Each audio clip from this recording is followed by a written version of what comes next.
சின்னத்திரை விஜய் சேதுபதினு சொல்லுவாங்க. இல்லை ஃபஸ்ட்டு நீங்கள் வந்து சொல்கிறதுல நான் முரண்படுறேன் இந்த விஷயத்தில். விஜய் சேதுபதினு சொல்கிறாங்க, அவருன்னு சொல்கிறாங்க. இவனோட ஆக்சுவல் லைவ் இன்னொருத்தரோட இமிட்டேட் பண்ணுறவனை நான் கிட்டத்தட்ட வச்சுக்க மாட்டேன். அதை முதல்ல சொல்லுவேன். Title sponsor GT Holidays, South India's #1 travel brand. Max Gold, Cash for Gold. Call 044-4545-4545. MCR Pure Cotton Club formal and casual shirts presents Vetri Vasant Fans Festival. Powered by Sunland, பிசுபிசுப்பில்லாத Sunland Refined Sunflower Oil. Joy Alucas, world's favorite jewelers. Jayachandran, குறைந்த விலை நிறைந்த தரம், தங்கள் தேவைகள் அனைத்தும் ஒரே இடத்தில். Jayachandran. Anuj styles, ரகங்கள் பலவிதம், ஒவ்வொன்றும் உலகத்தரம்.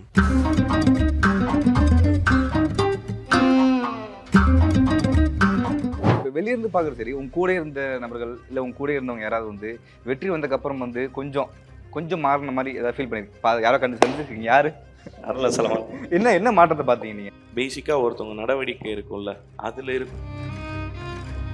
ஒரு பாயிண்ட்ல எல்லாருமே விட்டு போயிருப்பாங்க, ஒருத்தர் மட்டும் கூட நிற்பாங்க. அப்போ தேவன் நம்ம கூட நின்றுருக்காரு. எந்த பாயிண்ட்ல வந்து இந்த இடத்துல விட்டு? நான் அவன் கூடலாம் நிற்கல, அவன் தான் என் கூட நின்னான். ஓ அப்படிங்களா? எல்லாரும் ஒரு கட்டத்தில் என்னை விட்டு போயிட்டாங்க. ஒரு 10 வருஷமா எனக்கு வந்து அப்பா, அம்மா, காதலன், காதலி, நண்பன், அண்ணன், தம்பி, குழந்தை. நான் எங்கெல்லாம் உடஞ்சனா என்னை விட்ட வச்சிட்டான், எங்கெல்லாம் செத்தனோ அங்கெல்லாம் என்னை குழைக்க வச்சிட்டான். கடவுளாக பார்த்து நமக்கு யாராவது ஒருத்தனை அனுப்புவான். அவன் ஒரு தேவதூதன் மாதிரி இருப்பான் நம்ம லைஃப்பில். அவன் நம்மளை கையை பிடிச்சி கொடுப்பான். நிறைய சொல்லிட்டாரு, 2000 வாடகை கூட கட்ட முடியாமல் இருந்தோம். நீங்கள் வேறு 2000க்குலாம் போயிட்டீங்க. 5 ரூபாய்க்கு அம்மா சொல்ல சோறு நீங்கள் வெளியில்லாமல் உட்காந்துருக்கீங்க. அவன் டார்கெட் வந்து சீரியல் கிடையாது, எனக்கு நல்லாவே தெரியும். அவனுக்கு வந்து ஃபோக்கஸ் வந்து மெயின் ஃபோக்கஸ் வந்து ஃபீச்சர் ஃபிலிம் தான். ஸோ நான் என்ன சொன்னேன், ஆக்சுவலாக அவனுக்கு விருப்பம் கிடையாது, அவனுக்கு இது விருப்பமே கிடையாது. பொதுவாக நான் ஒரு விஷயத்த பிலீவ் பண்ணுறேன், நம்ம கூட எது இருக்கணுமோ அது நம்ம கூட எப்போவுமே இருக்கும். நம்ம கூட இருக்க வேணாம் அப்படின்னா அதை அவங்க நமக்கு இவ்வளோ நாள் எவ்வளோ பெரிய சப்போர்ட்டாக இருந்தாலும் நம்ம என்ன தான் இறுக்கி பிடிச்சா. ஃபேன்ஸ் மீட் ஆரம்பிச்சதுலேருந்தே வந்து அவர் சொல்லிட்டே இருந்தார், தேவானான்னு சொல்லிட்டே இருந்தார். நான் கூட வெளியே வச்சு உங்கள்கிட்ட சொன்னேன். சொல்லுங்கள், இப்போ அவருக்கு ஃபேன்ஸ் மீட் நடக்குது, அவ்வளோ ஃபேன்ஸ் வந்திருக்காங்க, எவ்வளோ ஹாப்பியாக இருக்குது உங்களுக்கு? இது வந்து ஒரு நல்ல ஆரம்பமாக நினைக்கிறோம். பட் இதை விட ஃப்யூச்சரில் ஒரு பெரிய இடம் காத்துட்டு இருக்குன்னு நம்புகிறேன். தேவானா உங்களுக்கு எவ்வளோ ஸ்பெஷல்? உங்களுக்கு எனக்கு தேவானா தான் வாயில் வருது, அந்த அளவுக்கு தேவ். ஓகே, வார்த்தை இல்லைங்க, அவ்வளோ எமோஷனலா? என்ன எமோஷன் இல்லை, என்னன்னு சொல்கிறேன்னு, லைஃப் எல்லாமே ஆரம்பிச்சது அண்ணங்கிட்ட இருந்தது தான். என்னோட அறிஞ்ச விஷயங்கள் எல்லாமே அண்ணங்கிட்ட இருந்தது தான். தெரிஞ்சுக்கிட்டது, அறிஞ்சிக்கிட்டது எல்லாமே நம்ம வீட்டில் ஒழுக்கத்தை சொல்லி கொடுத்து வளர்த்துட்டாங்க. அவங்க நமக்கு என்ன புகட்டணுமோ அதை புகட்டி வளர்த்துட்டாங்க. படிப்பை கொடுத்துட்டாங்க, எல்லாமே கொடுத்துட்டாங்க. எப்படி உன் வாழ்க்கைக்கு போகணுன்ற ஒரு தைரியத்தை எல்லாமே அவங்க கொடுத்துட்டாங்க. மற்ற விஷயங்கள்லாம் பார்த்து கற்றுக்கிட்டது அண்ணங்கிட்ட தான். அப்போ எல்லாமே கற்றுக்கிட்டது அண்ணங்கிட்ட தான் இருக்கும். வீட்டில் சொல்லி கொடுத்து வளர்த்துட்டாங்க, இவர்கிட்ட பார்த்து கற்றுக்க ஆரம்பிச்சது. இப்போ ஒரு பாயிண்ட்ல எல்லாருமே விட்டு போயிருப்பாங்க, ஒருத்தர் மட்டும் கூட நிற்பாங்க. அப்போ தேவன் நம்ம கூட நின்றுருக்காரு. எந்த பாயிண்ட்ல வந்து இந்த இடத்துல விட்டு? நான் அவன் கூடலாம் நிற்கல, அவன் தான் என் கூட நின்னான். ஓ அப்படிங்களா? எல்லாரும் ஒரு கட்டத்தில் என்னை விட்டு போயிட்டாங்க. போயிருந்தேன்னா அது எப்படி இருக்குன்னு என்னால் ப்ரெடிக்ட் பண்ணவே முடியல. நியாயமாக சொல்லணும்னா நான் உட்காந்து அவனை பற்றி சொல்லிட்டே இருக்கணும். ஒரு 10 வருஷமா எனக்கு வந்து அப்பா, அம்மா, காதலன், காதலி, நண்பன், அண்ணன், தம்பி, குழந்தை எல்லாமே அவன் தான். எந்த பாயிண்ட்ல அவர் விட்டே போகல உங்களை? இந்த பாயிண்ட்ல கூட வந்து என் கூட நின்னா ஒரு இன்சிடென்ட் இருந்துச்சு அப்படின்னா என்ன சொல்லுங்க? சம்திங் எக்ஸாம்பிள் ஏதோ ஒரு இன்சிடென்ட். ஒரு நாள் நைட் எல்லாரும் சரக்கு அடிச்சுட்டு இருந்தோம். இல்லை சுட்டு போட்டாலும் அதுக்கு வராது. ரொம்ப ரொம்ப நெருங்கப்பட்டவங்கலாம் ஏறும்போது சரக்கு அடிப்பாங்க. ஏன்னா அங்கே தான் கொஞ்சம் நிம்மதியாக இருப்பாங்க எல்லாரும், கல்யாணம் ஆனவன் ஆகாதவன் எல்லாருமே.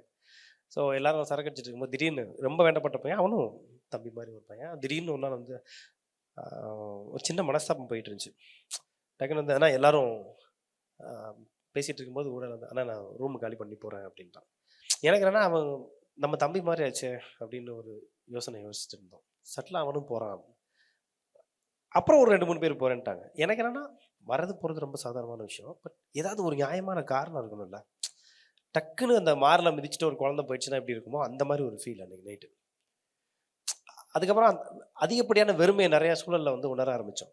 எல்லாரும் ஒன்றா சந்தோஷத்துக்காக மட்டுமே ஒரு இடத்துக்கு வராங்க. அதுக்கப்புறம் ஒரு இடத்துல நமக்கு தேவைகள் நிறைவேறாத ஒரு சூழல் வரும்போது, நம்மளை விட்டுட்டு நிராகரிச்சுட்டு போகிற ஒரு சூழல் வரும்போது, சரி ஓகே இதெல்லாம் அப்படி தான் அப்படின்னு ஒரு கட்டத்தில் எனக்கு ஒரு சின்ன அச்சுறுத்தல், ஒரு பயம்.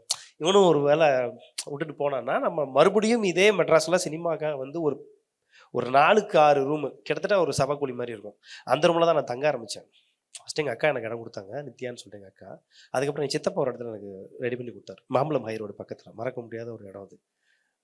அந்த இடத்துல நான் எப்படி ஒரு தனிமையில் இருந்தனோ, நான் எப்போவுமே ரொம்ப மதுரையில் ரொம்ப ஒரு நிறைய மக்களோடு இருந்து பழகினவன், ரொம்ப ஜாலியாக இருந்து பழகினவனா. ஸோ ரொம்ப தனிமையை என்னால் தாங்க முடியாது.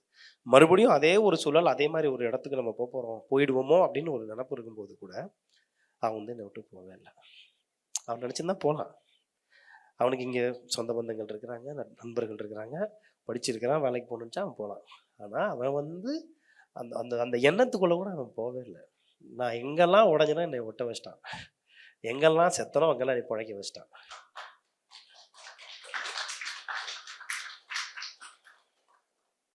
அவர் உங்களை பற்றி பேசும்போது கண்ணு கலங்குது, கையெல்லாம் நடுங்குது. அவ்வளோ எமோஷனல் பண்ணீங்க 2 பேருக்கும். எமோஷனாக எப்படிங்க, நான் எனக்கு ஒரு ஆண் குழந்தை இருக்குது, சத்திரியன்னு சொல்லிட்டு. அவனை பெற்றப்போ நான் எவ்வளோ ஃபீல் பண்ணனோ அதை விட இவன் நடிக்க ஆரம்பித்து இவனை நான் ஸ்க்ரீனில் பார்க்கும்போது நான் சந்தோஷப்பட்டேன். ஃபஸ்ட்டு அது சொல்ல முடியாதுல்ல, சில வார்த்தைகளால் சில விஷயங்களை நிரப்பவே முடியாதுல்ல. எனக்கு மூத்த பிள்ளைன்னு சொல்லலாம், அதுவும் அதை விட பெருசாக ஏதாவது இருக்கான்னு யோசிச்சுட்டு இருக்கேன், கிடைக்கல. என் பொண்டாட்டி அவன் என்ன சொல்லி கூப்பிடுவான் தெரியுமா? அம்மன் தான் கூப்பிடுவான், அண்ணீனை கூப்பிட மாட்டான், அம்மா பண்ணுவான். ரெண்டாவது இவனோட ஏதாவது ஒரு நியாயத்துக்காக எனக்கு ஃபோன் போடுவான், என்கிட்ட இவனுக்கான நியாயம் கிடைக்கவே கிடைக்காது. நேரம் அவளுக்கு ஃபோன் போட்டு அம்மா அப்படின்னு சொல்லிட்டு அவங்ககிட்ட அவங்ககிட்ட முறையிட்டு எப்படியாவது காரியம் சாதிச்சிருவான். அங்கேருந்து எனக்கு வரும் பிரச்சனை. அந்த மாதிரி ஒரு அதை சொல்கிறேன்ல, நமக்கு தொப்புள் கொடி ஓரோட அதிகப்படியான நல்ல பந்தங்கள் இந்த உலகத்தில் நிறைஞ்சு கிடக்குது. நாம் எப்படி அதில் பிஹேவ் பண்ணுறோன்றது பொறுத்து தான் அது. புரியுதா நான் சொல்கிறது? நம்ம நிறைய ஏமாற்றங்களை வந்து கிராஸ் பண்ணிடுவோம். ஆனால் அந்த நேரத்துலலாம் அந்த காலம் போயிடுச்சு, காலம் என்னை காப்பாற்றிச்சு, சும்மா வார்த்தையை சுற்றி காலத்து மேலே போட்டுட்ருக்கோம். கடவுளாக பார்த்து நமக்கு யாராவது ஒருத்தனை அனுப்புவான், அவன் ஒரு தேவதூதன் மாதிரி இருப்பான் நம்ம லைஃப்பில். அவன் நம்மளை கையை பிடிச்சி கூப்பிட்டு போயிடுவான். நிறைய பேர் சொல்ல மாட்டாங்க, அது அவங்களுடைய பிரியம், அவங்களுடைய இஷ்டம், அது சொல்ல முடியாது. எனக்கு வந்து என் லைஃப்பில் கிடைச்ச ஒரு பெரிய கிஃப்ட்டு, என்னுடைய லைஃப்பில் 3வது கிஃப்ட்டு, பட் மிகப்பெரிய கிஃப்ட் எனக்கு. இப்போ சில பேர் பெரிய இடத்துக்கு வந்துட்டாங்க, கூட இருந்தவங்களையும் வந்து மறந்துடுவாங்க. இப்பயும் வந்து அவர் தேவன் சொல்லிட்டே இருக்கிறது எவ்வளோ ஹாப்பியாக இருக்குது உங்களுக்கு? அது வெற்றி பெற்றதுக்கப்புறமும் சொல்லிட்டே இருக்கிறது. சார் எப்படி சொல்கிறதுன்னா, அது அவன் கேரக்டரு. அந்த இடத்துல யார் இருந்திருந்தாலும் அவங்க தான் அந்த இடத்துக்குள்ளார வச்சு சொல்ல போகிறான் ஒன்று. ரெண்டாவது, எனக்கு அது மகிழ்ச்சின்றதை தாண்டி எனக்கு பொறுப்பு ஜாஸ்தியாக இருந்துச்சு. நமக்கு அந்த அருகதை இருக்குதா இல்லையான்னு எனக்கு தெரியல. ஒருவேளை அவன் அப்படி ஒன்றுமே இல்லாத ஒருத்தனை உருவாக்குறதுக்கான முயற்சியாக கூட இருக்கலாம். அது மேபி நான் 0வா இருக்கலாம், அவன் என் கூட சேர்ந்து எனக்கு ஒரு வேல்யூவான ஒரு விஷயத்தை கிரியேட் பண்ணுறதுக்காக பிளான் பண்ணிகிட்டு இருக்கான்னு கூட நான் தோணும். நிறைய தோணும், நிறைய யோசிப்போம்ல. நமக்கு எப்படியோ ஒரு வாழ்க்கையை வாழ்ந்துட்டு இருப்போம், ஏதோ ஒன்று நினச்சிக்கிட்டு வாழ்ந்துட்டு இருப்போம். பட் நமக்கு நம்ம கூட திடீர்னு ஒரு வழித்துணை ஒன்று கிடைக்கும், அது நம்மளை சிலரை கூப்பிட்டு போயிடும். நீங்கள் உங்களுக்கு சொல்லணும்னா எப்படி சொல்கிறதுன்னா, அருணகிரிநாதர் லைஃப்பில் பத்திரகிரியார்னு ஒருத்தர் வருவார். அவருக்கு முன்னாடி பத்திரகிரியாருக்கு மோட்சம் கிடச்சி போயிடுவார் அவர். அப்போ அருணகிரிநாதருக்கு வந்து தோணும், இவன் என்னோட சிஷ்யனாச்சே, இவனுக்கு நீ முதல்ல வந்து காட்சி கொடுத்து அவனை ஏற்றுக்கிட்டு, எனக்கு தான் ஏற்றுக்கலன்னா உனக்கு கடமை நிறையா இருக்குது, உன் பொறுப்பு நிறையா இருக்குது, அதை உணர்ந்து நடந்துக்குன்னு சொல்லுவாங்க. எனக்கு கிட்டத்தட்ட அவன் ஒரு பத்திரகிரியார் மாதிரி தான். ஆக்சுவலாக அவர் இந்த ஈவெண்ட்லேயே சொல்லியிருந்தாரு, ஃபிலாசபிக்கலாக எங்கேருந்து பேச கற்றுக்கிட்டீங்க அப்படிங்க. அதுக்கும் உங்கள் பேர் தான் சொல்லியிருந்தாரு. ஆமாம், எல்லாத்துக்கும் உங்கள் பேர் தான். அண்ட் ஓகே, எமோஷனல் வேண்டாம். நீங்கள் சொல்லுங்கள், சினிமாக்காக 2 பேரும் எவ்வளோ கஷ்டப்பட்டுருப்பீங்க? ஒரு நிறையா சொல்லியிருந்தாரு, 2000 வாடகை கூட கட்ட முடியாமல் இருந்தோம். நீங்கள் வேறு 2000க்குலாம் போயிட்டீங்க. 5 ரூபாய்க்கு அம்மா சொல்ல சோறு திங்க வழி இல்லாமல் உட்காந்துருக்கோம். 5 ரூபாய்க்கு ஜெயலலிதா அம்மா சோறு போட்டாங்களா, அந்த 5 ரூபா சாப்பாடு. அதை நாங்கள் எப்படி தெரியுமா, நான் ஸ்மோக் பண்ணுவேன். என்னோட இந்த சிகரெட்டுக்கு மிச்சம் இருக்கிற சில்லறை காசு இருக்கும்ல, அதெல்லாம் ரொம்ப சேஃபாக ஜோனில் வச்சுருப்போம். அது செல்ஃபுக்கு கீழே இருக்கும். சம்டைம் நாங்கள் ஏதாவது ப்ரொடியூசரை மீட் பண்ண போனால் குலசாமிக்கு ஒரு 11 ரூபா எடுத்து வச்சுட்டு போவோம். கடவுளே, அப்பா அம்மாலாம் சொல்லியிருக்காங்க, குலசாமி 15 ரூபா எடுத்து ப்ரொடியூசர் நட்டமாக நிப்பாட்டிக்குவார் அப்படின்னு சொல்லிட்டு எடுத்து வச்சுட்டு போயிடுவோம். அது அந்த 11 ரூபாலாம் சேர்ந்துடும். குலசாமி எங்கே காப்பாற்றுவார்னா, கொலை கொதிக்க பசியோடு உட்காந்துருக்கும் போது அந்த 11 ரூபா உதவும். அப்படிதான் அந்த லெவலுக்கு நாங்கள் எப்படி சொல்கிறது, 0வில் இல்லை மைனஸில் போகும் லைஃப். அப்படிலாம் வாழ்ந்துருக்குறோம். 2000 ரூபா வாடகைலாம் உத்தமம். அவன் சொன்னால் சீனிவாசன் சார் அந்த என்டையர் குடும்பத்துக்கே நாங்கள் ரொம்ப கஷ்டப்பட்டுருக்கோம். ஏன்னா ரொம்ப கடமைப்பட்டிருக்கோம். என்னென்னா, அவங்க வீட்டில் ஏதாவது ஃபங்க்ஷன்னா எங்களுக்கு மாடி கொண்டு வந்து சாப்பாடு கொடுப்பாங்க. சில நேரம் நம்ம மனசு என்னது, இன்னைக்கு அவங்க வீட்டில் எதுவும் விசேஷம் வைக்க மாட்டாங்களா அப்படிலாம் யோசிப்போம். அன்னைக்கு நமக்கு சோறு கிடைக்கும். அன்னைக்கு அதான் விஷயம் எதிர்பார்த்துருப்போம்ல. எங்களுக்கு அவங்க ரொம்ப நாள் ஹெல்ப் பண்ணாங்க. எங்களுக்குன்னு இல்லை, பேசிக்காக அவங்க வந்து சினிமா சம்மந்தப்பட்ட யாராவது வீடு வாடகை கேட்டால் கொடுப்பாங்க. அவங்களுக்கு ஆரம்ப காலத்தில் ஹெல்ப் பண்ணாது சினிமாக்காரங்க. பெரும்பாலும் உங்களுக்கு தெரியும்ல, வாடகைக்கு சினிமாக்காரன் வீடு கட்ட தரமாட்டாங்க. அந்த மாதிரி ஒரு சூழல்ல எங்களுக்கு வந்து இத்தனை மாதம் வாடகையும் கொடுக்காத பொழுதுகளில் கூட நாங்கள் அங்கே தான் இருந்தோம். வந்து பார்ப்பாங்க, எங்கள் மூஞ்சியை பார்த்தாலே தெரியும், இது புறக்கி எங்கிற நாய், இதுட்ட என்னத்தை கேட்குறதுன்னு தெரியாது, போயிடுவாங்க அவங்க ஒரு கட்டத்தில். நம்ம ஆனால் வெளியில் தெரியாது. இப்போ நீ யாராவது ஒரு மேடையில் கிடைக்கும் போது நம்ம கஷ்டத்தை ஞாபகப்படுத்துகிறப்போ தான் அதெல்லாம் ஞாபகம் வருது. இப்போ நீ சிறுசேஸ்னாலும் அப்போ வந்து ஏதாவது வேதனை இருந்துச்சா உங்களுக்கு? ஏதாவது கஷ்டம் எதுவுமே இல்லையா? அப்படின்னா ஆ. ஜாலியாக தான் இருந்தோம் நாங்கள். ஜாலியாக தான் இருப்பீங்க. காசு இருந்தா சோறு, இல்லாட்டி ஜாலியாக நல்ல பேசிட்டு சாப்பாடு சாப்பிடுவோம், அதையும் சொல்லிடுறேன். இல்லை இப்போ சாப்பாடே இல்லாமல் வந்திருக்கீங்களா? அதெல்லாம் இருந்திருக்கோம், நிறைய நாள் இருந்திருக்கோம். நிறைய நாள் இருந்திருக்கோம். தெரியாது, வேலை ஓடிக்கிட்டே இருக்கும். ஏதாவது வேலை பார்த்துட்டு இருப்போம். வருங்க ஃப்ரெண்ட்ஸுங்க, எங்களை யாருமே கை விட்டது கிடையாது. பெருசா வந்து இன்னைக்கு இப்படிதான் அப்படின்னா எவனாவது ஒருத்தன் வந்து எங்களை மேடைத்தி தூக்கி விட்டுருவோம். நம்மளை எங்க இருந்தோ ஒருத்தன் காப்பாத்திட்டே இருப்பான். ஒருத்தர் 2 பேருன்னு சொல்ல முடியாது, நிறைய பேர் இருக்கிறாங்க. இன்னும் நிறைய பேர் இருக்காங்க. எங்க ஃப்ரெண்ட்ஸுங்களோட அம்மாக்கள் இங்க இருப்பாங்க. அவங்க சமைச்சு கொடுத்து விடுவாங்க. சில நேரம் உங்களுக்கு என்ன ராஜா வேணும், என்னடா சமைச்சு சாப்பிட்றீங்க நீங்க, நாங்க செஞ்சு கொடுத்துருவோம்டா சாப்பிடுங்கன்னு கொடுத்து விடுவாங்க. சொல்ல போனா நமக்கு வந்து ஒரு இவங்கெல்லாம் இல்லைன்னா இங்க வாழவே முடியாது. அதான் உண்மை. இவங்க இங்க இல்லைன்னா சென்னையை விட்டு என்னைக்கோ மூட்டை கட்டிட்டு கிளம்பி இருக்கணும். இல்ல பசிப்பட்டினிலேயே அவ்வளவுதான், படுத்த இடத்துல முடிஞ்சிருக்கும். அவ்வளவுதான். இவங்க எல்லாம் இருந்ததுனால தான் நீங்க கேட்ட அந்த கஷ்டம் எங்களுக்கு தெரியல. ஃபன்னாகவே முடிஞ்சிருச்சு ஃபுல் லைஃபே வந்து. ஓகே, ஃபீல் பண்ணுவோம். என்னடா எப்படா அப்படின்னு சொல்லுவோம். ஏன்னா ஒவ்வொரு தடவையும் ப்ரொடியூசர் வருவாங்க, கதை கேட்பாங்க, சூப்பர்னுவாங்க, சம்டைம் அட்வான்ஸ் கொடுத்துருவாங்க, ரெடி ஆகிடும், உடனே ஸ்டார்ட் பண்ணுற நிலைமையிலலாம் போயிடும், அப்படியே நின்றோம். நாங்கள் 2 பேர் தான் அந்த அந்த தருணத்தில் யோசிப்போம், இது ஏதாவது ஓடி அடையுமா, நம்புவோம், பாசிட்டிவிட்டியோட யோசிப்போம். உங்களை மோட்டிவேட் பண்ணுறதுக்கு என்ன பேசிப்பீங்க 2 பேரும்? கதை தான் பேசுவோம். கதை தான், அதுதான் ஒன்லி ஸ்கிரிப்ட் தான் நாங்கள் பேசுவோம். அது அண்ணன் தான் பேசுவார், நான் கேட்கறது மட்டும்தான். நமக்கு அந்த அளவுக்குலாம் நாலேஜே கிடையாது. அதுக்கப்புறம் தான் கொஞ்சம் கற்றுக்க ஆரம்பிச்சேன். அண்ணன் தான் நிறைய சொல்லிட்டு இருப்பாங்க, இப்போ இதை மாற்றிட்டேன் கேளேன், இப்போ இதை மாற்றிட்டேன் கேளேன் அப்படின்ட்டு. ஸோ அவங்க இப்போ நம்ம ஒரு ஹீரோக்கு பிச் பண்ண போகிறோன்னா அந்த ஹீரோக்கான சப்ஜெக்ட் இது எப்படி இருக்கும், ஒரு ஆடியன்ஸாக நான் கேட்டுக்குவேன், அவ்வளோதான். ஆனால் மாற்றி சொல்லிக்கிட்டே இருப்பார். அது இன்ட்ரெஸ்டிங்காக இருக்கும். அடுத்து எப்போ சொல்ல வருவாருன்னு வெயிட் பண்ணிட்டு இருப்போம்ல. இப்போ அவர் தனியாக நடந்துட்டு இருப்பாங்க பால்கனியில், எப்போ வந்து சொல்லுவார், ராத்திரி 2 மணிக்கு எந்திரா ஒரு சீனு, இல்லை காலைல 6 மணிக்கு நைட்டு ஃபுல்லாக தூங்காமல் எந்திரிச்சு எழுப்பி காலைல 6 மணிக்கு நரேட் பண்ணிட்டு இருப்பார். அப்படியே அது அப்படியே ட்ராவல் ஆகிடுச்சு. பட் இப்போது நீங்கள் வந்து சினிமா ட்ரை பண்ணுறீங்க, ஃபேமிலி சுற்று நண்பர்கள் இந்த சினிமாக்காரங்க இப்போ நிறையா வந்து என்னடா இன்னும் வந்து நம்பிட்டு இருக்கியா, என்னடா அதெல்லாம் வேலை பார்க்கணுமா, இது கிடைக்குமா அப்படின்னு நிறைய பேர் சொல்லியிருப்பாங்களே, அந்த மாதிரி தான் நடந்திருக்கா உங்களுக்கு? என் ஃப்ரெண்ட்ஸ்லாம் இது வரைக்கும் நான் என்கரேஜ் தான். ஃப்ரெண்ட்ஸ் அண்ட் ஃபேமிலின்னு சேர்த்து சொல்கிறேன். இல்லை ஃபேமிலியெல்லாம் நான் சொல்ல விரும்பலை, ஃப்ரெண்ட்ஸ் தான். எப்போவுமே ஃப்ரெண்ட்ஸ் தாங்க. ஃபேமிலியாக 2வது, அப்புறம் தான். ஏன்னா இவங்களால நமக்கு ஆரம்பத்தில் விதியில் எழுதப்பட்டவங்க. இவன் தான் அம்மா, இவன் தான் அப்பா, இவன் தான் அக்கா, இவன் தான் தங்கச்சி, தம்பி. இவனுங்கெல்லாம் வேற வழி இல்லாமல் நம்ம கூட இந்த வாழ்க்கையை வாழ ஆரம்பிச்சவனுங்க. இவனுங்கெல்லாம் யார்? ஃப்ரெண்ட்ஸுங்களாம் யார்? அவனுக்கு குடும்பம் இருக்கும், அவனுக்கு கமிட்மெண்ட் இருக்கும். அவன் ஏன் வேலை மனக்கட்டு உங்களை என்கரேஜ் பண்ணணும்? உங்கள் கஷ்டத்துக்கு அவன் ஏன் உழைச்சி காசு போட்டு அனுப்பி விடணும்? உங்களுக்கு செல்லில் ரீசார்ஜ் அவன் ஏன் பண்ணி விடணும்? மச்சான் ஒன்றும் இல்லடா நீ ஜெயிச்சிருவோன்னு என்னத்துக்கு சொல்லணும்? இவங்க அம்மா பெத்துட்டாங்க, வேற வழி இல்லை, வந்துருவடா கண்ணா, ஜெயிச்சிருவடா கண்ணா, நான் சாமியை கும்பிட்றேன்னு சொல்லுவாங்க. இது கடமை. நீ பெற்றிருக்கிற, நீ வளர்த்துருக்கிற, நீ ஆளாக்கியிருக்க, அது கரை சேர்க்க வேண்டியது உங்கள் பொறுப்பு. இவங்களுக்குலாம் என்ன பொறுப்பு இருக்குது? இவங்க சொல்லணும்னு அவசியம் இல்லைல்ல. உலகத்திலே எனக்கு தெரிஞ்சு பெரிய கிஃப்ட்லாம் ஃப்ரெண்ட்ஸுங்க. அவன் கரெக்டாக அமைஞ்சானா உங்களை கெடுதல் பாதையில் கூட்டு போகாமல் உங்களை கையை பிடிச்சி கூட்டு போயிடுவான். எனக்கு என் ஃப்ரெண்ட்ஸுங்க நல்ல ஃப்ரெண்ட்ஸுங்க. நான் தான் என்னை கெட்ட பாதையில் விடலை. இல்லைன்னா நான் என்றைக்கே ஊதாரியாக இருக்கலாம், ஏதோ மட்டக்காரனாக இருக்கலாம், என்னவெல்லாம் இருக்கலாம். மதுரைக்குள்ள பழக்கத்தில் கெட்டு போகிற அளவுக்கு எவ்வளோ பழக்கங்கள் கிடைக்கும்ல. மதுரையில் எல்லா ஊர்லையும் கிடைக்கும். சொல்கிறேன், என்ன வந்து இன்னைக்கு இந்த இடத்துல இருக்கிற நான் இந்த இடத்துல இருக்கிறதுக்கு மிக முக்கியமான காரணம், இன்னைக்கு ஒருத்தன் எங்கள் மனசுக்குள்ள மட்டும் இருக்கான், விஜய்னு சொல்லிட்டு எனக்கு ஒரு ஃப்ரெண்டு திருச்சியில். அவன் தான் நீ சினிமாவுக்கு போன்னு சொன்னவன். அவன் தான் முதல்ல என் கதையை கேட்டு இது நல்லா இருக்கு, நீ சினிமாவுக்கு போடா அப்படின்னு சொன்னவன். இப்போ அவன் இல்லை, அவன் தான் ஃபஸ்ட்டு ஆரம்பம். இப்போ உங்களுக்கு அவர் எந்த இடத்துல ஸ்பெஷலாக தெரிஞ்சார்? இப்போ சொன்னாங்களே என் ஃப்ரெண்டு வந்து என் கடவுள் மாதிரி தெரிஞ்சான் அவருக்கு. உங்களுக்கு இவர் எப்போ ஸ்பெஷலாக தெரிஞ்சார்? எனக்கு போக்கே கிடையாது. நான் சேர்ந்த ஒரே இடம் இதுதான், அந்த ஒரே இடத்துல நான் இருந்துட்டேன், அவ்வளோதான். நான் அப்படி நீங்கள் சொல்கிற மாதிரினா நான் பிரமிச்சு பார்த்தது 2015 அக்டோபர் 10 அண்ணனை ஃபஸ்ட்டு நான் நேரில் மீட் பண்ணேன். அதுக்கப்புறம் ஒரு வாரம் அவர் என்கிட்ட, அவர் ஒர்க் பண்ணிகிட்டு இருந்த அந்நேரம் ஒர்க் பண்ணிகிட்டு இருந்த ஸ்டோரி ஒரு வாரம் என்கிட்ட சொல்லலை. அதுக்கப்புறம் ஸ்ரீநாத்னு ஒரு எடிட்டர் இருக்கார், அவர் நான் இவர் சாலி கிராமத்தில் திருவள்ளூர் ஸ்ட்ரீட்டுக்குள்ள அந்த ரோட்டுக்குள்ளே நடந்துட்டு போகிறோம். ராத்திரி அந்த ஸ்டோரியை நரேட் பண்ணுறாரு. அப்போ தான் இப்படிலாம் சொல்கிறாரு, இப்படிலாம் கதை எழுதி வச்சிருக்காரு. அவர் நரேஷனே சூப்பராக இருக்கும். அண்ணன் சொல்லும் போது நம்ம படம் பார்த்து முடிச்சிடலாம், அதுக்கு மேலே வேறு எதுவுமே இல்லை. அவரே எந்தெந்த கேரக்டர் யார் யார் நடிக்க போகிறாங்களோ அவங்க நடித்தா எப்படி இருக்குமோ அப்படி தான் அவர் நடிச்சு காட்டுவார். இப்போ எக்ஸாம்பிளுக்கு நீங்கள் ஒரு கேரக்டர் பண்ணுறீங்கன்னா நீங்கள் நடிச்சு இவர் பார்த்துருக்காரு அப்படின்னா உங்களை மாதிரியே நடிச்சு காட்டிடுவார் அந்த சீனில், டைலாக் எல்லாமே. சில கேரக்டருக்கு ஒரு மீட்டர் இருக்கும், அந்த மீட்டர் அண்ணன் செட் பண்ண மீட்டர்னோ அந்த மீட்டரில் பண்ணிவிடுவார். அப்போ நான் பார்த்துதான் வாவ் அப்படி இருக்கும்ல, அப்படித்தான் இருக்கும். அன்னைக்கு நான் கதை கேட்டு முடிச்சுட்டு அதுக்கப்புறம் ஒரு பெரிய ப்ரொடக்ஷனில் இது பண்ணுறதுக்காண்டி அந்த டைமில் போகிறோம். போயிட்டு வந்துட்டோன்னே நான்லாம் என் ஃப்ரெண்டு கால் அடிச்சுலாம் சொல்கிறேன், என்னமோ சொன்னீங்களடா எதுவும் பண்ண முடியாது பாருங்கடா, வந்து 20 நாள் தான் இருக்குது, ஐ மீன் சேர்ந்து 20 நாள் தான் இருக்குது, படம் பண்ண போகிறோம்டா அப்படின்னு. அதுக்கப்புறம் தான் தெரிஞ்சு 10 நாள், அதனால எனக்கு 10 நாள் தான் இருக்குது, ஆனால் இதாகிடுச்சுடா அப்படின்னு. அதுக்கப்புறம் 10 வருஷம் ஆயிடுச்சு, அப்படியே தான் ஓடிக்கிட்டு இருக்கோம் இன்னும்.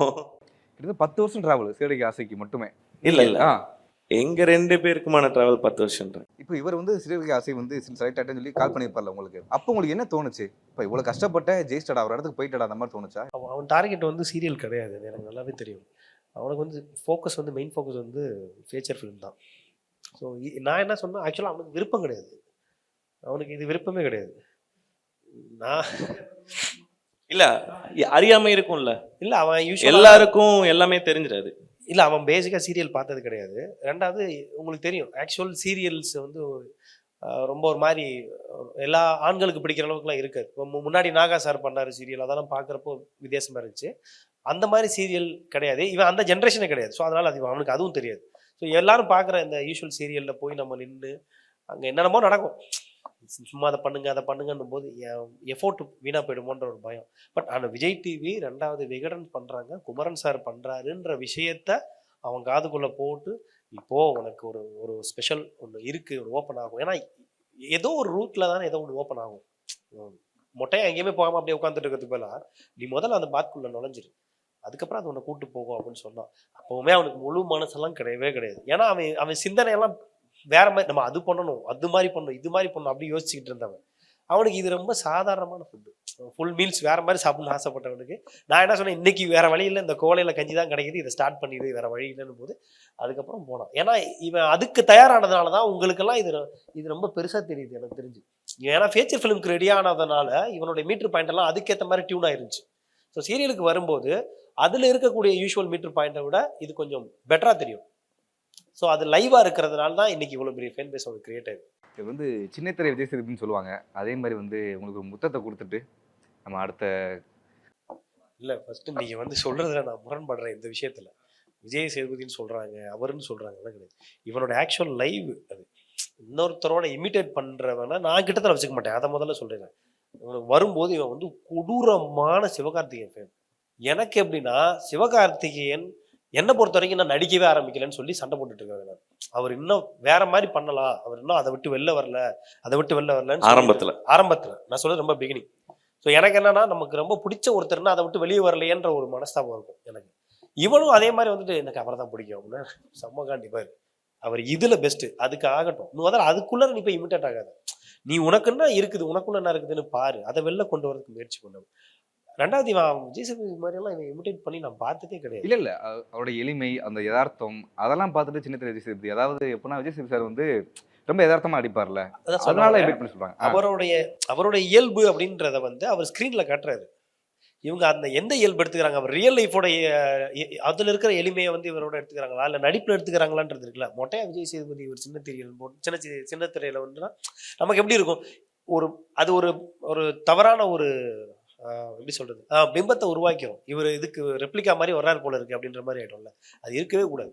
நடிகனுக்குள்ள தனித்தன்மைகளாக அவன் நடிகனே கிடையாது, ஒரு சூப்பர் ஸ்டார் தான் நம்ம சொல்றோம், ஒரு கமலஹாசன் தான் சொல்றோம். இவங்களுக்குள்ள ஒரு தனித்தன்மை இருக்குது இல்லை. ஸோ இவனுக்குன்னு ஒரு தனித்தன்மை இருக்கணும், இல்லை அப்படின்னா சர்வைவல் பண்ணவே முடியாது, ரொம்ப நாள் படம் ஓடாது. இவனுக்கான சர்வை எனக்கு தெரிஞ்சு சின்ன திரைன்னு சொல்றாங்கல்ல, அதுல இவனுக்கு ஒரு தனித்தன்மை இருக்குதுன்னு இவன் நிரூபிக்கிறான். பட் இதுவே ஃபீச்சர் ஃபிலிமுக்கு பார்த்தா நான் எத்தனை தடவை சொல்லியிருக்கேன், இதெல்லாம் பார்த்தா தூக்கி போட்டுருவோம் டம்முன்னு. இதை விட பெஸ்ட் என்ன இருக்கு, அல்ல கொடுத்துக்கிட்டே இருக்கணும். அது நடிப்புன்றது அச்சே பாத்திர மாதிரி கொடுத்துக்கிட்டே இருக்கிற வரைக்கும் தான். இன்னைக்கு கமலஹாசன் சார் இன்னைக்கு ஒரு படம் பண்ணாலும் நம்ம ரசிச்சு பார்க்குறோம்னா இந்த லெவலுக்கு அர்ப்பணிப்பு தரணும்னா ஒரு விஷயத்தை செய்யறது அந்த லெவலுக்கு இருக்குது.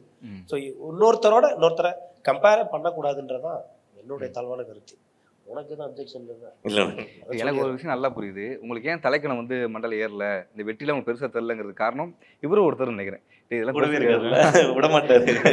இல்ல எனக்கு ஏறாது. ஆப்வியஸா நம்ம அப்பா அம்மா என்ன சொல்லி கொடுத்து வளர்த்துருக்காங்கன்னு ஒண்ணு இருக்குல்ல, எனக்கு அந்த மாதிரிலாம் எதுவும் ஏறாது. ஐபிஎல் சரி, இப்போ சில பேர் வந்து கேட்குறேனே, சும்மா ஒரு ரீல்ஸ் ட்ரெண்ட் ஆயிட்டாலோ இல்லைனா வந்து சீரியல்ல ஒரு சீரியல் பண்ணிட்டாலோ அவங்க ஒரு பயங்கரமான ஒரு ஆட்டிடியூட் காட்டுவாங்களா, அந்த மாதிரி மனிதர்களை பார்த்துருக்கீங்களா நீங்க? எனக்கு இதுல பிரிச்சு பார்க்குற தன்மை கிடையாது. நம்ம அதை ஆட்டிடியூட் நினைச்சோம்னா அது ஆட்டிடியூட், அவங்களோட இயல்புன்னு நினைச்சா அது அவங்களோட இயல்பு. சிலர்கிட்ட அது நம்ம கண்கூடா தெரியும், சிலர்கிட்ட தெரியும் இது உண்மையிலே அவங்க நம்மளை இப்படி பிரதிபலிக்க விரும்புறாங்க அப்படின்னு. அது நம்ம நம்ம தான் அதை சொல்லிக்கிறோம், அது அவங்க ஆட்டிடியூடா இருக்கிறாங்கப்பா, அதை அவங்க வந்து ஓவரா காட்டிக்கிறாங்க அப்படின்னு சொல்லிட்டு. அவங்கள எப்படி வெளிக்காட்டிக்கணும்னு நினைக்கிறாங்களோ அந்த மாதிரி இருக்கிறாங்க. அதுதான விஷயம். அதை நம்மளா வச்சுக்கிட்ட பேர் தான் அதுக்கு ஆட்டிடியூட். இப்போ வெளியிருந்து பார்க்குறது சரி, உங்க கூட இருந்த நபர்கள் இல்லை உங்க கூட இருந்தவங்க யாராவது வந்து வெற்றி வந்ததுக்கப்புறம் வந்து கொஞ்சம் மாறின மாதிரி ஏதாவது ஃபீல் பண்ணிருக்கு யாரோ கண்டு செஞ்சுருக்கீங்க? யாரு? என்ன மாற்றத்தை பார்த்தீங்க நீங்க? மாற்றம் இருக்கும், அது அவங்களோட நடவடிக்கையில் இருக்கும். பேசிக்காக ஒருத்தவங்க நடவடிக்கை இருக்கும்ல, அதில் இருக்கும். அது மட்டும்தான் பார்த்துருக்கேனே தவிர என்கிட்ட பழகின விதத்தில் நான் எதுவும் பெருசாக கவனிச்சிக்கல. நான் எப்போவுமே என்கிட்ட பேசுனா பேசுவேன், பேசலையா பேச மாட்டேன், அப்படி தான். இது நீங்கள் வந்து என்கிட்ட ஆகும்னு காட்டுறீங்க, அதை விரும்புகிறீங்க, நான் வச்சுக்கவே மாட்டேன். அது இருக்காது, நம்ம கூடவும் இருக்காதுல்ல. பொதுவாக நான் ஒரு விஷயத்த பிலீவ் பண்ணுறேன், நம்ம கூட எது இருக்கணுமோ அது நம்ம கூட எப்போவுமே இருக்கும். நம்ம கூட இருக்க வேணாம் அப்படின்னா அதை அவங்க நமக்கு இவ்வளோ நாள் எவ்வளோ பெரிய சப்போர்ட்டாக இருந்தாலும் நம்ம என்ன தான் இறுக்கி பிடிச்சாலும் அவங்க இருக்க மாட்டாங்க, அவங்க போயிடுவாங்க நம்ம லைஃப்ல இருந்து. அது அந்த காலத்துக்கு அந்த காரணத்துக்காண்டி நம்ம வாழ்க்கையில நம்ம கூட இருந்த ஒரு காரியமா இருக்குமே தவிர வேற எதுவும் இல்லை. அப்படிதான் பார்ப்பேன். ஸோ அதனால நான் பெருசாக எடுத்துக்கிறது இல்லை. அவங்கவுங்க விஷயத்துக்கு அவங்க தன்னை எப்படி வெளிக்காட்டிக்கன்னு நினைக்கிறாங்களோ அப்படிதான் இருக்கிறாங்க. அது நடிப்புத்தன்மையோ போலித்தன்மையோ இல்லை, அதுதான் அவங்களோட ரியாலிட்டியோ, எப்படி வேணா இருந்துட்டு போட்டோம். அதை அவங்க எப்படி காட்டிக்கிறாங்களோ அதுக்கான விமர்சனங்களையும் அவங்க தான் ஏற்றுக்கணும், அவ்வளோதான். அன்றைக்கி ஒரு இன்டர்வியூ எனக்கு சொன்ன மாதிரி ஞாபகம், அம்மா வந்து தையல் மிஷின் ஓட்டுவாங்க, அதில் தான் வந்து எங்களை படிக்க வச்சாங்க, அந்த மாதிரிலாம் சொன்னீங்க. இல்லை எங்கள் அப்பா வந்து கவர்மெண்ட் எம்ப்ளாயி. இல்லை எங்கள் அம்மா வந்து நான் ஏதாவது வேலை செய்யணும், எங்கள் அம்மாவுக்கு தையல்னா ரொம்ப இன்ட்ரெஸ்ட்டு. அதை விட என்னென்னா எங்கள் ஏரியாவில் எங்கள் அம்மா சூப்பராக தைச்சி கொடுப்பாங்க. எங்கள் அம்மாட்ட வந்து எதனால் எங்கள் அம்மா வெளில போர்டெல்லாம் வச்சுருக்காது, சும்மா பக்கத்து வீட்டுக்காரங்களுக்கு இந்த எழுத்து வீட்டுக்காரங்களுக்கு இப்படி தைக்க ஆரம்பிச்சு அந்த ஏரியா ஃபுல்லாகவே பரவிடுச்சு. அந்த பொண்ணு சூப்பராக தைக்கும்பா அப்படின்ட்டு பரவ ஆரம்பிச்சு அது தையல் ஆரம்பிச்சது தான். இப்போ அதுக்கு உடம்பு நல்லா இருந்த வரைக்குமே எங்கள் அம்மா தைச்சிக்கிட்டு தான் இருந்தாங்க. அது சூப்பராக தைப்பாங்க. அவங்க லேடிஸ்க்கு மட்டும் ப்ளவுஸ் ஸ்டிச் பண்ணி கொடுப்பாங்க, சூப்பராக தைப்பாங்கன்னு சொல்லுவாங்க. அவங்க என்ன எப்படி அளவு எடுக்கிற பார்த்தோன்னே தைச்சு தர அப்படின்னு ஒன்று இருக்கும்ல, அந்த மாதிரி ஒன்றில் ஒரு அளவு ப்ளவுஸ் இருக்கும், அளவு ப்ளவுஸ் கொடுத்துட்டு போவாங்க. சும்மா கணக்குக்கு சொல்லுவாங்க, ஒரு 1/2 இன்ச்சு குறைச்சவங்கள 1 இன்ச்சு கூட்டிக்கோங்கன்னு. ஆனால் திரும்ப அவங்க கொடுத்து விட்டாங்கன்னா போட்டு காட்டினவங்க வந்து சம்டைம்ஸ் காட்டிட்டுலாம் போவாங்க வீட்டில் அம்மா கிட்ட. நல்லா இருக்கல மீனாச்சி அப்படின்ட்டு போவாங்க. அந்த மாதிரிலாம் இருக்கும். அம்மாவுடைய பேசிக் செலவுக்கும் நானும் ஏதாவது பண்ணுறேன், வீட்டில் நான் சும்மா இருக்கேன், எனக்கு இது தெரியும், எனக்கு இது ஆர்வம், அதில் பண்ணதுதான். நான் எங்கேயுமே அப்படி சொல்லலை, நானும் ஏதோ ஒரு இடத்துல இதை பார்த்தேன், தையல் தைச்சு தான் எங்கள் அம்மா எங்கள் அப்பா பாங்க அந்த மனுஷன் வந்து அவர் லைஃப்பில் வந்து வேறு லெவலு. படித்து முடித்து பஸ்ஸில் வந்து இந்த இன்விஜிலேட் பண்ணுவாங்களா அந்த வேலை பார்த்து அதுக்கப்புறம் லேப் அசிஸ்டண்ட்டாக ஒர்க் பண்ணி அங்கேருந்து அவர் கரியர் ஸ்டார்ட் ஆச்சு. லேப் அசிஸ்டண்ட்டாக ஆரம்பித்து அப்புறம் ஜூனியர் என்டமாலஜிஸ்டாக இருந்து என்டமாலஜிக்கல் அசிஸ்டண்ட்டாக இருந்து அப்புறம் என்டமாலஜிஸ்ட் ஆகி அதுக்கப்புறம் டிஸ்ட்ரிக்ட் என்டமாலஜிஸ்ட் ஆனார், அதுக்கப்புறம் விஆர்எஸ் ஆனார். ஸோ அவர் க்ரோத்தெல்லாம் கீழே இருந்து டிஸ்ட்ரிக்ட் ஆஃபீஸர் வரைக்கும் போயிருக்காரு.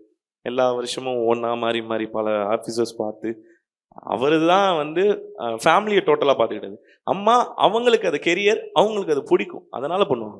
Title sponsor GT Holidays, South India's #1 travel brand. Max Gold, Cash for Gold. Call 04445454545. MCR Pure Cotton Club Formal and Casual Shirts presents Vetri Vasant Fans Festival. Powered by Sunland, பிசுபிசுப்பில்லாத Sunland Refined Sunflower Oil. Joy Alucas, world's favorite jewelers. Jayachandran, குறைந்த விலை நிறைந்த தரம், தங்கள் தேவைகள் அனைத்தும் ஒரே இடத்தில். Jayachandran. Anuj styles, ரகங்கள் பலவிதம், ஒவ்வொன்றும் உலகத்தரம்.